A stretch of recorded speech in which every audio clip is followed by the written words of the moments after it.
ಎಲ್ರಿಗೂ ನಮಸ್ಕಾರ. ಪ್ರೇಮನು TV Kannada YouTube ಚಾನಲ್ಗೆ ನಿಮ್ಮೆಲ್ಲರಿಗೂ ಕೂಡ ಸ್ವಾಗತ. ಸ್ನೇಹಿತರೆ, ಇವತ್ತಿನ ವಿಡಿಯೋದಲ್ಲಿ ಇಂಗ್ಲಿಷ್ ಬೋಧನಾ ಶಾಸ್ತ್ರಕ್ಕೆ ಸಂಬಂಧಪಟ್ಟ ಹಾಗೆ ಒಂದಷ್ಟು ಪ್ರಮುಖ ಪ್ರಶ್ನೋತ್ತರಗಳನ್ನ ತೊಗೊಂಡು ಬಂದಿದ್ದೀನಿ. ಖಂಡಿತವಾಗ್ಲೂ ಕೂಡ ಮುಂದೆ ಬರ್ತಕ್ಕಂತಹ CTET ಎಕ್ಸಾಮ್ಗೆ ಹೆಲ್ಪ್ ಆಗುತ್ತೆ. ಯಾರೆಲ್ಲ ಈ ವಿಡಿಯೋನ ನೋಡ್ತಾ ಇದ್ದೀರಾ ಎಲ್ಲೂ ಕೂಡ ಸ್ಕಿಪ್ ಮಾಡದೆ ಪೂರ್ತಿ ವಿಡಿಯೋನ ನೋಡಿ, ಜೊತೆಗೆ ಸಬ್ಸ್ಕ್ರೈಬ್ ಮಾಡ್ಕೊಂಡು ನೋಡೋದನ್ನು ದಯವಿಟ್ಟು ಮರಿಬೇಡಿ ಅಂತ ಹೇಳ್ತಾ, ಜಾಸ್ತಿ ತಡ ಮಾಡೋದು ಬೇಡ, ಬನ್ನಿ ಆದಷ್ಟು ಬೇಗ ಇವತ್ತಿನ ವಿಡಿಯೋನ ಶುರು ಮಾಡ್ತಾ ಹೋಗೋಣ. ಸ್ನೇಹಿತರೆ, ಮೊದಲನೇ ಒಂದು ಪ್ರಶ್ನೆ ನೋಡಿ, which of those is central to the teaching and learning of language ಅಂತ ಕೇಳಿದ್ದಾರೆ. ಅಂದರೆ ಭಾಷೆಗಳ ಬೋಧನೆ ಮತ್ತು ಕಲಿಕೆಗೆ ಕೇಂದ್ರವಾಗಿರೋದು ಯಾವುದು ಅಂತ. Option 1 listening, option 2 speaking, option 3 grammar, option 4 critical thinking. ಆಲಿಕೆ, ಮಾತು, ವ್ಯಾಕರಣ ಮತ್ತು ವಿಮರ್ಶಾತ್ಮಕ ಚಿಂತನೆ ಅಂತ ಇದೆ. ಸೊ ಇಲ್ಲಿ ಸರಿಯಾಗಿರ್ತಕ್ಕಂತಹ ಒಂದು ಆನ್ಸರ್ ಏನಿರ್ಬೋದು ಅನ್ನೋದನ್ನ ನೀವು ಗೆಸ್ ಮಾಡಿದ್ದೀರಿ ಅಲ್ವಾ? ಎಸ್, ಅಫ್ಕೋರ್ಸ್ ಆಪ್ಷನ್ 3 ಗ್ರಾಮರ್ ಅನ್ನೋದು ಸರಿಯಾಗಿರ್ತಕ್ಕಂತಹ ಒಂದು ಆನ್ಸರ್ ಆಗುತ್ತೆ. Option 3 grammar.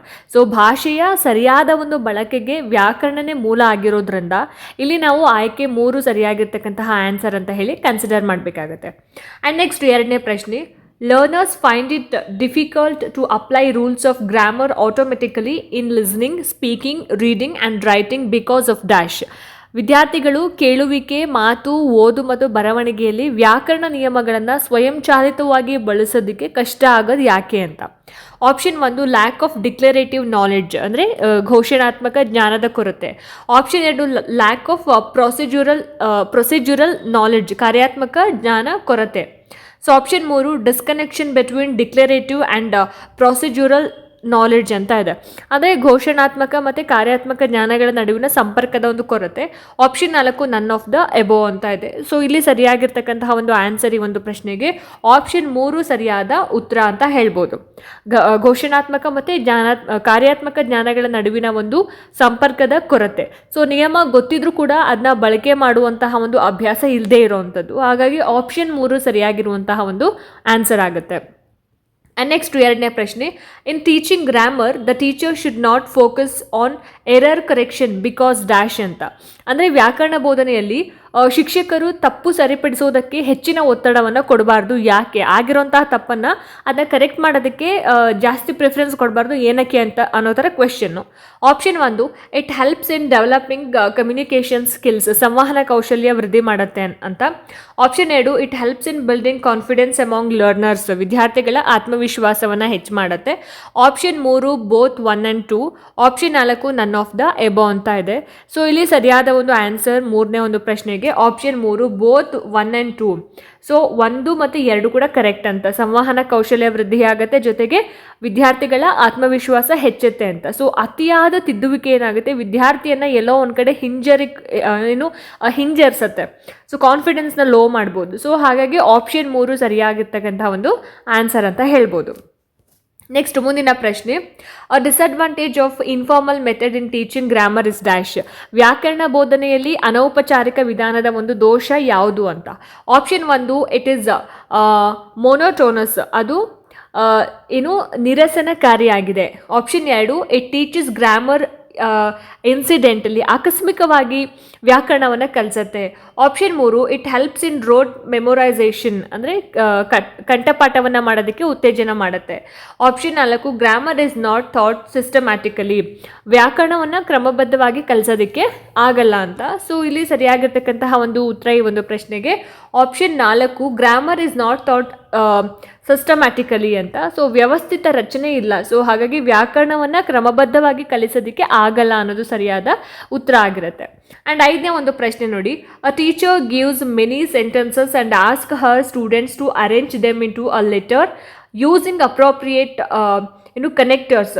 The skill chiefly involved in this task is dash ಅಂತ ಕೇಳಿದ್ದಾರೆ.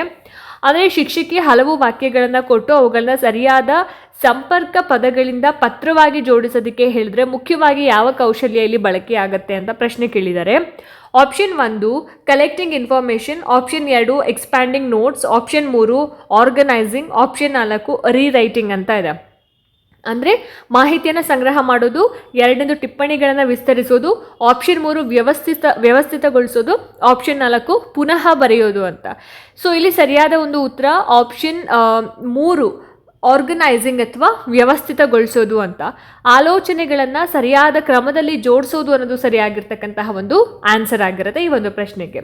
ಸೊ ನೆಕ್ಸ್ಟ್ ಮುಂದಿನ ಒಂದು ಪ್ರಶ್ನೆ, grammar is practical analysis of dash ಅಂತ ಕೇಳಿದ್ದಾರೆ. ವ್ಯಾಕರಣ ಅಂದರೆ ಯಾವುದರ ಒಂದು ಪ್ರಾಯೋಗಿಕ ವಿಶ್ಲೇಷಣೆ. ಆಪ್ಷನ್ 1 ಲ್ಯಾಂಗ್ವೇಜ್, ಆಪ್ಷನ್ 2 ಲಿಟರೇಚರ್ ಸಾಹಿತ್ಯ, ಆಪ್ಷನ್ 3 ಬೋತ್ 1 and 2 ಅಂದರೆ ಲ್ಯಾಂಗ್ವೇಜ್ ಆ್ಯಂಡ್ ಲಿಟರೇಚರ್ ಬೋತ್ ಅಂತ, and option 4 none of the above ಅಂತ ಇದೆ. ಸೊ ದ ಕರೆಕ್ಟ್ ಆನ್ಸರ್ ಈ ಒಂದು ಪ್ರಶ್ನೆಗೆ ಆಪ್ಷನ್ 1 ಲ್ಯಾಂಗ್ವೇಜ್, ಭಾಷೆ.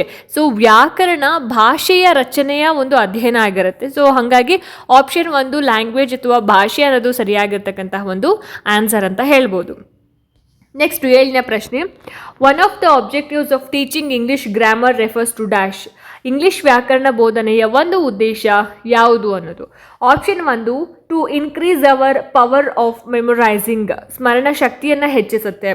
Option 2 to increase our originality of ideas, ಹೊಸ ಆಲೋಚನೆಗಳ ಮೂಲತ್ವ ಹೆಚ್ಚಿಸುತ್ತೆ. Option 3 to develop the ability to express ideas, ಮಾತು ಮತ್ತು ಬರವಣಿಗೆಯಲ್ಲಿ ಆಲೋಚನೆಗಳನ್ನ ತಾರ್ಕಿಕವಾಗಿ ಮತ್ತು ಸರಿಯಾಗಿ ವ್ಯಕ್ತಪಡಿಸುವ ಸಾಮರ್ಥ್ಯ. Ideas logically and correctly in speech and writing. So option 4 none of the above, ಯಾವುದು ಕೂಡ ಅಲ್ಲ ಅಂತ. ಸರಿಯಾಗಿರ್ತಕ್ಕಂತಹ ಒಂದು answer option 3 to develop the ability to express ideas logically and correctly in speech and writing ಅಂತ. ಸೊ ಹಾಗಾಗಿ option 3 ಸರಿಯಾಗಿರ್ತಕ್ಕಂತಹ ಒಂದು ಆನ್ಸರ್ ಆಗುತ್ತೆ ಈ ಒಂದು ಪ್ರಶ್ನೆಗೆ. ನೆಕ್ಸ್ಟ್ 8ನೇ ಪ್ರಶ್ನೆ ನೋಡಿ ಇಲ್ಲಿ, which of the following statements is true in the context of grammar. ವ್ಯಾಕರಣದ ಕುರಿತು ಯಾವ ಹೇಳಿಕೆ ಕರೆಕ್ಟ್ ಆಗಿದೆ ಅಂತ. Option 1 grammar provides a set of rules that should be followed, ಪಾಲಿಸಬೇಕಾದ ನಿಯಮಗಳ ಒಂದು ಗುಚ್ಛ ಗ್ರಾಮರ್ ಅಂದರೆ. Option 2 grammar has no role in the learning of a foreign language, ವಿದೇಶಿ ಭಾಷೆ ಕಲಿಕೆಯಲ್ಲಿ ಪಾತ್ರವಿಲ್ಲ, ವ್ಯಾಕರಣದ ಪಾತ್ರ ಇಲ್ಲ ಅಂತ. Option 3 knowledge of grammar helps with fluency in speech, ವ್ಯಾಕರಣ ಜ್ಞಾನ ಮಾತಿನ ಪ್ರವಾಹಕ್ಕೆ ಸಹಾಯ ಮಾಡೋದಿಲ್ಲ. Option 4 grammar is a system of language which helps in polishing our speaking and writing skills, ಭಾಷೆಯ ವ್ಯವಸ್ಥೆ ಇದು ಮಾತು ಮತ್ತು ಬರವಣಿಗೆಯನ್ನು ಸುಧಾರಿಸುತ್ತೆ ಅಂತ. ಸೊ ವ್ಯಾಕರಣದ ಕುರಿತಾದಂತಹ ಹೇಳಿಕೆಗಳಲ್ಲಿ ಯಾವ ಸ್ಟೇಟ್ಮೆಂಟ್ ಕರೆಕ್ಟ್? ಈ 4 ಸ್ಟೇಟ್ಮೆಂಟ್ಸ್ ನೋಡಿದ್ರೆ ಅಲ್ವಾ, ಯಾವ್ದು ಕರೆಕ್ಟ್ ಆಗಿದೆ ನಿಮ್ಮ ಪ್ರಕಾರ? ಎಸ್, ಆಪ್ಷನ್ 4 ಕರೆಕ್ಟ್ ಆಗಿರ್ತಕ್ಕಂಥ ಒಂದು ಆನ್ಸರ್ ಆಗಿರುತ್ತೆ. ಆಯಿತಾ? ಸೊ ಭಾಷೆಯ ವ್ಯವಸ್ಥೆ ಇದು ಮಾತು ಮತ್ತು ಬರವಣಿಗೆಯನ್ನು ಸುಧಾರಿಸುತ್ತೆ ಅನ್ನೋದು ಸರಿಯಾದ ಉತ್ತರ ಆಗಿರುತ್ತೆ. ಆ್ಯಂಡ್ ನೆಕ್ಸ್ಟ್ 9ನೇ ಪ್ರಶ್ನೆ, which of the following not an advantage of teaching grammar. ಕೆಳಗಿನವುಗಳಲ್ಲಿ ವ್ಯಾಕರಣ ಬೋಧನೆಯ ಲಾಭವಲ್ಲದೆ ಇರೋವಂಥದ್ದು ಯಾವುದು ಅಂತ. Option 1 gives an overview to the learner about worldly things, ಜಗತ್ತಿನ ವಿಷಯಗಳ ಅರಿವು ನೀಡುತ್ತೆ. Option 2 helps to develop various language skills, ಭಾಷಾ ಕೌಶಲ್ಯ ವೃದ್ಧಿ. Option 3 focuses on concrete to abstract approach, ಸ್ಥೂಲದಿಂದ ಸೂಕ್ಷ್ಮದ ಕಡೆಗೆ ಹೋಗೋದು. And option 4 is based on rote method of learning, ರಟ್ಟಣೆ ಆಧಾರಿತ ಕಲಿಕೆ ಅಂತ. ಸೊ ಇಲ್ಲಿ ಸರಿಯಾಗಿರ್ತಕ್ಕಂತಹ ಒಂದು ಆನ್ಸರ್ ಈ ಒಂದು ಪ್ರಶ್ನೆಗೆ ಆಪ್ಷನ್ 1 ಜಗತ್ತಿನ ವಿಷಯಗಳ ಅರಿವು ನೀಡುತ್ತೆ, gives an overview to the learner about worldly things ಅನ್ನೋದು ಸರಿಯಾದ ಒಂದು ಉತ್ತರ ಈ ಒಂದು ಪ್ರಶ್ನೆಗೆ. ಸೊ ನೆಕ್ಸ್ಟು 10ನೇ ಒಂದು ಪ್ರಶ್ನೆ, ಶೌರ್ಯ a student of class 4th often makes mistake in the use of correct tense, the teacher can correct his mistake by dash. ಶೌರ್ಯ 4ನೇ ತರಗತಿ ಒಬ್ಬ ವಿದ್ಯಾರ್ಥಿ ಟೆನ್ಸಸ್ಗಳ ಬಳಕೆ ಮಾಡಬೇಕಾದ್ರೆ ತಪ್ಪು ಮಾಡ್ತಾನೆ. ಸೊ ಶಿಕ್ಷಕಿ ಯಾವ ರೀತಿ ಸರಿಪಡಿಸಬೇಕು ಇದನ್ನು ಅಂತ. ಸೊ ಆಪ್ಷನ್ ನೋಡಿ ಇಲ್ಲಿ, explaining or writing rules of grammar, ನಿಯಮವನ್ನು ವಿವರಿಸಬೇಕು. Option 2 asking him to memorise tense table thoroughly, ಅಂದರೆ ಕಾಲಪಟ್ಟಿಯನ್ನು ನೆನಪಲ್ಲಿ ಇಟ್ಕೋಬೇಕು ಅಂತ. Option 3 by giving real life situation or examples where one can use correct tense, ನೈಜ ಜೀವನ ಉದಾಹರಣೆನ ನೀಡಬೇಕು, ಎಲ್ಲೆಲ್ಲಿ ಟೆನ್ಸ್ಗಳನ್ನು ಬಳಸಬೇಕು ಅಂತ. And option 4 by asking Shaurya to write tense table 10 times in his notebook, ಅಂದರೆ ಆ ಟೆನ್ಸ್ಗಳನ್ನು 10 times ಅವನ ಒಂದು ನೋಟ್ಬುಕ್ನಲ್ಲಿ ಬರೆಯೋದಕ್ಕೆ ಹೇಳಬೇಕು ಅಂತ. ಸೊ ಇಲ್ಲಿ ಸರಿಯಾಗಿರ್ತಕ್ಕಂತಹ ಒಂದು ಆನ್ಸರ್ ಈ ಒಂದು ಪ್ರಶ್ನೆಗೆ ಏನಿರ್ಬೋದು, ಆಪ್ಷನ್ 3 ನೋಡಿ ಇಲ್ಲಿ, by giving real life situation or examples where one can use correct tense, ನೈಜ ಜೀವನದ ಉದಾಹರಣೆಯನ್ನು ನಾವು ಕೊಡಬೇಕು, ಎಲ್ಲಿ ಯಾವ ಟೆನ್ಸ್ಗಳನ್ನ ಬಳಸಬೇಕು ಅನ್ನೋದನ್ನ ಎಕ್ಸಾಂಪಲ್ಸ್ ಮುಖಾಂತರ ಹೇಳೋದ್ರಿಂದ ಆ ಒಂದು ತಪ್ಪನ್ನು ಸರಿಪಡಿಸಬಹುದು ಅನ್ನೋದು. ಸೊ ಆಪ್ಷನ್ 3 ಸರಿಯಾದ ಆನ್ಸರ್ ಆಗುತ್ತೆ. ಆ್ಯಂಡ್ ನೆಕ್ಸ್ಟ್ ಮುಂದಿನ ಒಂದು ಪ್ರಶ್ನೆ, supply the correct question tag in the given blank. I have return a letter to my school principal. So ಅಲ್ಲಿಗೆ ನಾವೇನು ಮಾಡಬೇಕು, ಡ್ಯಾಶ್ ಇರೋ ಜಾಗಕ್ಕೆ ಕ್ವೆಶನ್ ಟ್ಯಾಗ್ನ ಇದು ಮಾಡಬೇಕು. So option 1 didn't I, option 2 won't I, option 3 haven't I, option 4 isn't it ಅಂತ. So ಇಲ್ಲಿ ಸರಿಯಾದ ಒಂದು ಆನ್ಸರ್ ಬಂದ್ಬಿಟ್ಟು I have return a letter to my school principal haven't I, option 3 ಸರಿಯಾಗಿರ್ತಕ್ಕಂತಹ ಒಂದು ಆನ್ಸರ್ ಆಗಿರುತ್ತೆ. ಆ್ಯಂಡ್ ನೆಕ್ಸ್ಟ್ ಮುಂದಿನ ಪ್ರಶ್ನೆ, he said let us go for a movie, he suggested to go for a movie, the two given sentences can B differentiated by drawing students attention to the dash ಅಂತ ಕೇಳಿದ್ದಾರೆ. So ಇಲ್ಲಿ ಒಂದೇದು ನೋಡಿ, ಇಲ್ಲಿ ಏನು ಕೊಟ್ಟಿದ್ದಾರೆ, ಭೇದವನ್ನು ಯಾವ ವಿಷಯಕ್ಕೆ ಗಮನ ಸೆಳೆದು ವಿವರಿಸಬಹುದು ಅಂತ. ಮೊದಲನೇದು change into indirect speech to an imperative sentence, ಆಜ್ಞಾರ್ಥ ವಾಕ್ಯದ ಪರೋಕ್ಷ ಭಾಷಾಂತರ. ಎರಡನೇದು removal of introverted commas while third person is speaking, ಉಲ್ಲೇಖ ಚಿಹ್ನೆಗಳನ್ನು ತೆಗೆದುಹಾಕೋದು. Option 3 change in the word from said to suggested due to type of sentence. So said ಮತ್ತು suggested ಇದರ ಬದಲಾವಣೆ ಮಾಡೋದು. And option 4 all of the above, ಮೇಲಿನ ಎಲ್ಲವೂ ಕೂಡ ಅಂತ. So the correct answer for this question option 4 all of the above ಅನ್ನೋದು ಸರಿಯಾದ ಉತ್ತರ ಆಗಿರುತ್ತೆ. ನೆಕ್ಸ್ಟು 13ನೇ ಒಂದು ಪ್ರಶ್ನೆ, a teacher shows some object present in the class and asks children to tell their names. She writes their responses on the blackboard and tells that all these names are used for some objects which will be called nouns. This method is dash ಅಂತ ಕೇಳಿದ್ದಾರೆ. ಅಂದರೆ ತರಗತಿಯಲ್ಲಿ ಇರುವ ವಸ್ತುಗಳನ್ನ ತೋರಿಸಿ ಅವುಗಳ ಹೆಸರನ್ನು ಹೇಳಿಸಿ ನಂತರ ಇದು ನೌನ್ ಅಂತ ಹೇಳುವಂತಹ ಒಂದು ವಿಧಾನ. Option 1 direct method, option 2 incidental method, option 3 deductive method, option 4 indirect method ಅಂತ ಇದೆ. ಸೊ ಇಲ್ಲಿಗೆ ಸರಿಯಾದ ಒಂದು ಆನ್ಸರ್ ಬಂದ್ಬಿಟ್ಟು ಆಪ್ಷನ್, ಏನು ಗೆಸ್ ಮಾಡಿದ್ದೀರಾ ಅಲ್ವಾ? ಸೊ ಈ ಪ್ರಶ್ನೆಗೆ ಸರಿಯಾದ ಒಂದು ಉತ್ತರ ಆಪ್ಷನ್ 3 ಡಿಡಕ್ಟಿವ್ ಮೆಥಡ್, ನಿಯಮಾತ್ಮಕ ವಿಧಾನ ಅಂತ ಹೇಳ್ತೀವಿ. ಸೊ ಹಾಗಾಗಿ ಆಪ್ಷನ್ 3 ಸರಿಯಾದ ಉತ್ತರ ಆಗಿರುತ್ತೆ ಈ ಪ್ರಶ್ನೆಗೆ.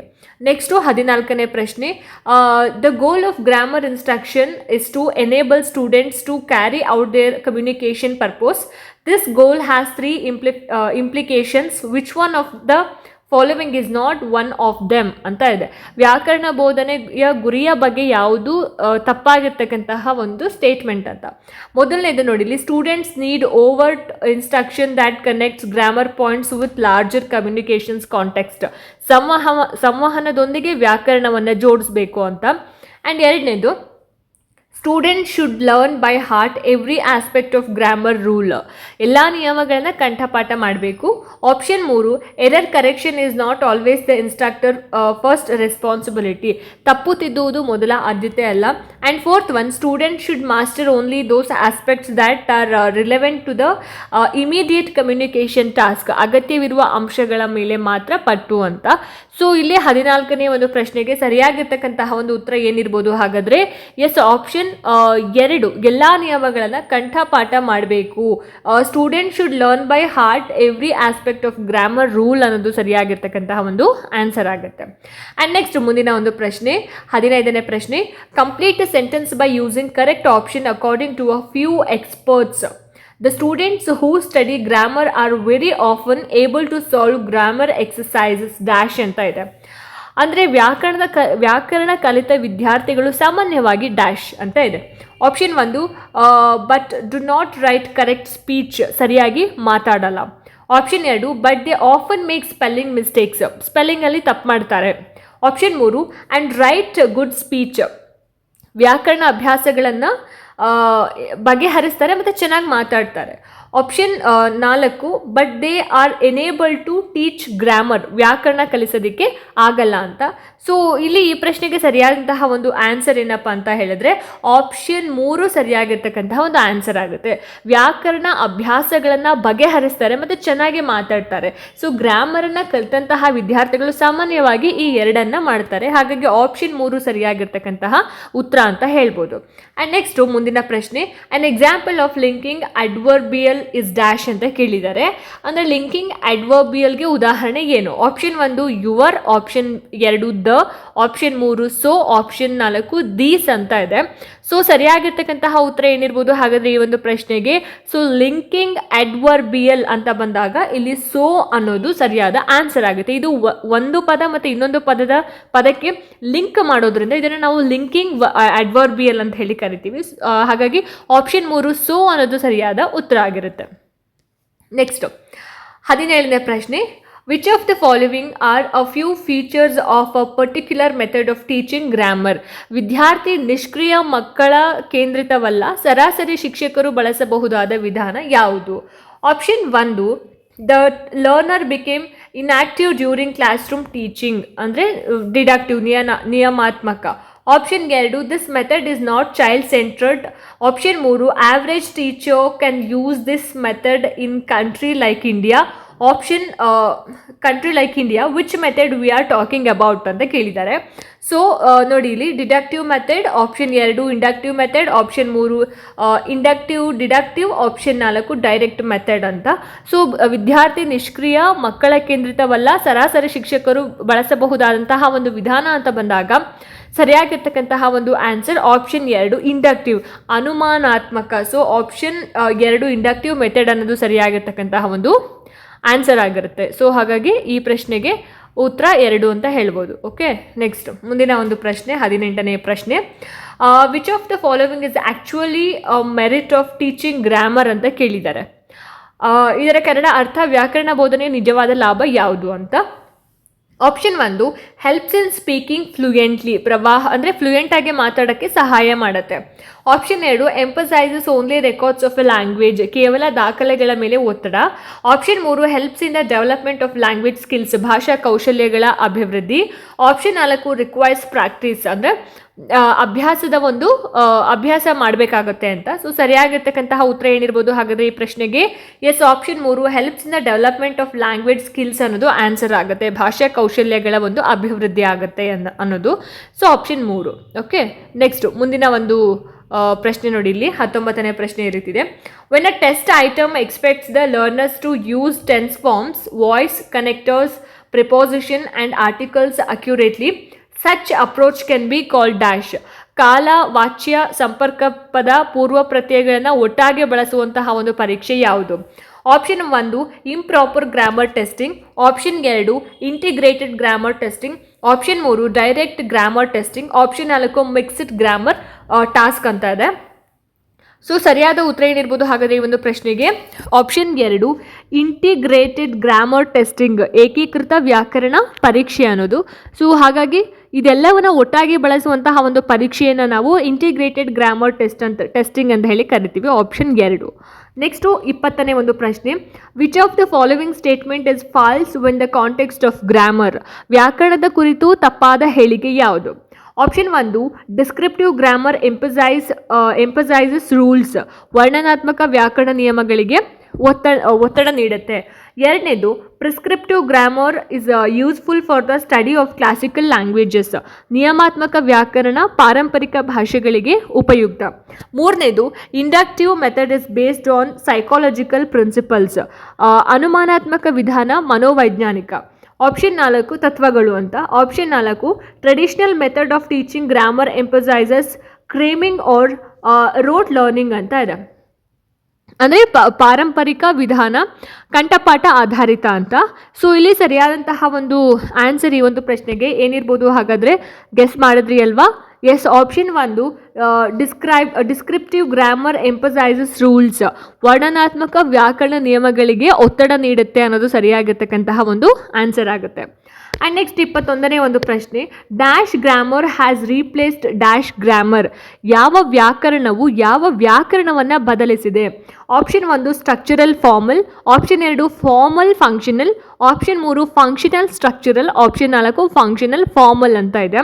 ಇಲ್ಲಿ ಸರಿಯಾದ ಒಂದು ಆನ್ಸರ್ ಈ ಒಂದು ಪ್ರಶ್ನೆಗೆ option 4. Functional grammar has replaced formal grammar ಅನ್ನೋದು ಸರಿಯಾದ ಆನ್ಸರ್ ಆಗುತ್ತೆ. ಆಯಿತಾ? ಸೊ ಹಾಗಾಗಿ ಆಪ್ಷನ್ 4 ಸರಿಯಾಗಿರ್ತಕ್ಕಂತಹ ಉತ್ತರ ಈ ಒಂದು ಪ್ರಶ್ನೆಗೆ. ಆ್ಯಂಡ್ ನೆಕ್ಸ್ಟ್ 22ನೇ ಒಂದು ಪ್ರಶ್ನೆ, the students make mistakes while playing a grammar game the teacher should dash. ವ್ಯಾಕರಣ ಆಟದಲ್ಲಿ ವಿದ್ಯಾರ್ಥಿಗಳು ತಪ್ಪು ಮಾಡಿದ್ರೆ ಶಿಕ್ಷಕಿ ಏನು ಮಾಡಬೇಕು, ಟೀಚರ್ಸ್ ಏನು ಮಾಡಬೇಕು? Option 1, call aside the erring student and offer some guidance. ವಿದ್ಯಾರ್ಥಿಯನ್ನು ಬದಿಗೆ ಕರೆದು ತಿದ್ದಬೇಕು, ಏನು ತಪ್ಪು ಮಾಡಿದ್ದಾರೆ ಅದನ್ನು ಕರೆಕ್ಟ್ ಮಾಡಬೇಕು ಅಂತ. And option 2, call aside the student in charge in the group and instruct him or her to guide the students remedial class for the erring student. ಗುಂಪಿನ ನಾಯಕನಿಗೆ ಕರೆದು ಹೇಳಬೇಕು ಅಂತ, ಆ ಒಂದು ಟೀಮ್ನ ಲೀಡರ್ ಯಾರಿರ್ತಾರೆ ಆ ಟೀಮ್ನ ಲೀಡರ್ನಿಗೆ ಕರೆದು ಹೇಳಬೇಕಂತ. And option 3, quietly note down the mistake and hold a remedial class for the erring student. ತಪ್ಪುಗಳನ್ನು ಗಮನಿಸಿ ಅದನ್ನು ನಾವು ರೆಮಿಡಿಯಲ್ ಕ್ಲಾಸ್ ಮಾಡ್ತೀವಲ್ವ, ಪರಿಹಾರಾತ್ಮಕ ಬೋಧನೆ ತರಗತಿಯನ್ನು ಮಾಡ್ತಕ್ಕಂಥ ಸಂದರ್ಭದಲ್ಲಿ ಹೇಳಬೇಕು ಅಂತ. ಆ್ಯಂಡ್ 4ನೇದು, quietly note down the mistake and discuss them with the class after the activity. ಆಟದ ನಂತರ ತರಗತಿಯಲ್ಲಿ ಅದನ್ನು ಚರ್ಚಿಸಬೇಕು ಅಂತ. ಸೊ ನೀವು ಶಿಕ್ಷಕರಾಗಿದ್ದರೆ ಈ 4 ಆಯ್ಕೆಗಳಲ್ಲಿ ನೀವು ಏನೇನು ಮಾಡ್ತಾ ಇದ್ರಿ ಅಂತ. ಸೊ ನೀವು ಈ ಆನ್ಸರ್ಗೆ ಈ ಕ್ವೆಶನ್ಗೆ ಕರೆಕ್ಟಾಗಿ ಗೆಸ್ ಮಾಡಿದ್ದೀರಲ್ವಾ? ಎಸ್, ಈ ಪ್ರಶ್ನೆಗೆ ಆಪ್ಷನ್ ಬಂದು 4ನೇ option, quietly note down the mistake and discuss them with the class after the activity. ಏನು ತಪ್ಪುಗಳಾಗಿದೆ ಅದನ್ನು ನೋಟ್ ಮಾಡಿಕೊಂಡು ಆಟದ ನಂತರ ತರಗತಿಯಲ್ಲಿ ಅದನ್ನು ಏನು ಮಾಡಬೇಕು, ಡಿಸ್ಕಸ್ ಮಾಡಬೇಕು ಅಂತ. ಸೊ ಹಾಗಾಗಿ ಆಪ್ಷನ್ 4 ಸರಿಯಾದ ಉತ್ತರ ಆಗಿರುತ್ತೆ. ಆ್ಯಂಡ್ ನೆಕ್ಸ್ಟ್ ಮುಂದಿನ ಪ್ರಶ್ನೆ, practice of grammar in a controlled manner can be done by dash.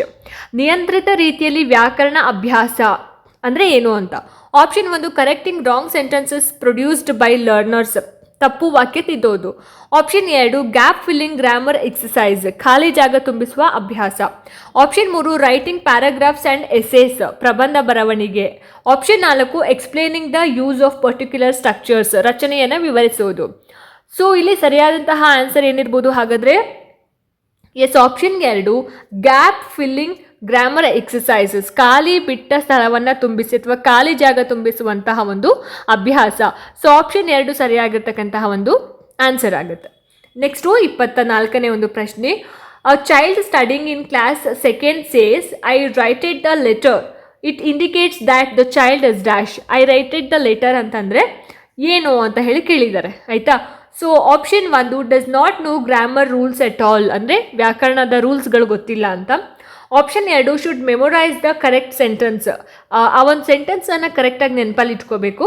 Option 2, has overgeneralised the rules for making past tense verb ಅಂತ ಇದೆ, ನಿಯಮದ ಅತಿ ಸಾಮಾನ್ಯೀಕರಣ. Option 4, is careless and need good training in rules using grammar. ಅಂದರೆ ಅಜಾಗರೂಕತೆ, so ಹಾಗಾಗಿ ಗ್ರಾಮರ್ನ ಒಂದು training ಬೇಕಾಗಿರುತ್ತೆ ಅಂತ. ಸೊ ಸರಿಯಾಗಿರ್ತಕ್ಕಂತಹ ಉತ್ತರ ಏನಿರ್ಬೋದು ಹಾಗಾದರೆ ಈ ಒಂದು ಪ್ರಶ್ನೆಗೆ? Option 3, has overgeneralised the rules for making past tense verbs ಅನ್ನೋದು ಸರಿಯಾದ ಆನ್ಸರ್ ಆಗುತ್ತೆ. ಆಪ್ಷನ್ 3 ಸರಿಯಾದ ಉತ್ತರ ಈ ಒಂದು ಪ್ರಶ್ನೆಗೆ. ನೆಕ್ಸ್ಟು ಮುಂದಿನ ಒಂದು ಪ್ರಶ್ನೆ 25ನೇ ಪ್ರಶ್ನೆ, communicative language teaching is concerned with dash ಅಂತ ಕೇಳಿದ್ದಾರೆ. ಸಂವಹನಾತ್ಮಕ ಭಾಷಾ ಬೋಧನೆ ಗಮನಿಸುವುದು ಏನನ್ನ? Option 1, teaching language to learners for return test. Option 2, interpreting grammar rules to suit the audience. Option 3, enhancing receptive and productive skills such as speaking, listening, reading and writing. And fourth one, teaching of vocabulary and grammar through rules of spelling and language ಅಂತ ಇದೆ. ಸರಿಯಾದಂತಹ ಒಂದು answer ಈ ಒಂದು ಪ್ರಶ್ನೆಗೆ option 3 ನೋಡಿಲಿ, enhancing receptive and productive skills such as speaking, listening, reading and writing. ಕೇಳುವಿಕೆ, ಮಾತು, ಓದು ಮತ್ತು ಬರವಣಿಗೆ. ಸೊ ಹಾಗಾಗಿ ಆಪ್ಷನ್ 3 ಸರಿಯಾಗಿರ್ತಕ್ಕಂತಹ ಒಂದು ಆನ್ಸರ್ ಆಗುತ್ತೆ ಈ ಒಂದು ಪ್ರಶ್ನೆಗೆ. ಸೊ ನೋಡಿದ್ರಲ್ಲ ಸ್ನೇಹಿತರೆ, ಇದಾಗಿತ್ತು ಇವತ್ತಿನ ಇಂಗ್ಲೀಷ್ಗೆ ಸಂಬಂಧಪಟ್ಟ ಹಾಗೆ ಒಂದಷ್ಟು ಪ್ರಶ್ನೋತ್ತರಗಳು. ಹೋಪ್ ಈ ವಿಡಿಯೋ ನಿಮಗೆ ಇಷ್ಟ ಆಯಿತು, ಅನುಕೂಲ ಆಯಿತು ಅಂತ ಭಾವಿಸ್ತೀನಿ. ಇಷ್ಟ ಆಯಿತು ಅಂತಂದರೆ ದಯವಿಟ್ಟು ಲೈಕ್ ಮಾಡಿ, ಶೇರ್ ಮಾಡಿ. ಹಾಗೆ ನಿಮ್ಮ ಅನಿಸಿಕೆ ಅಭಿಪ್ರಾಯಗಳೇನೇ ಇದ್ರೂ ಕೂಡ ನನಗೆ ಕಾಮೆಂಟ್ ಸೆಕ್ಷನಲ್ಲಿ ತಿಳಿಸಿ ಅಂತ ಹೇಳ್ತಾ, ಇದೇ ರೀತಿ ಹೆಚ್ಚಿನ ವೀಡಿಯೋಸ್ಗಳಿಗೋಸ್ಕರ ನಿರಂತರವಾಗಿ ನನ್ನ ಚಾನಲನ್ನು ನೋಡ್ತಾ ಇರಿ. ಮುಂದಿನ ವೀಡಿಯೋಸ್ಗಳಲ್ಲಿ ನಾನು ನಿಮಗೆ ಸಿಗ್ತೀನಿ. ಅಲ್ಲಿ ತನಕ ಎಲ್ರಿಗೂ ನಮಸ್ಕಾರ.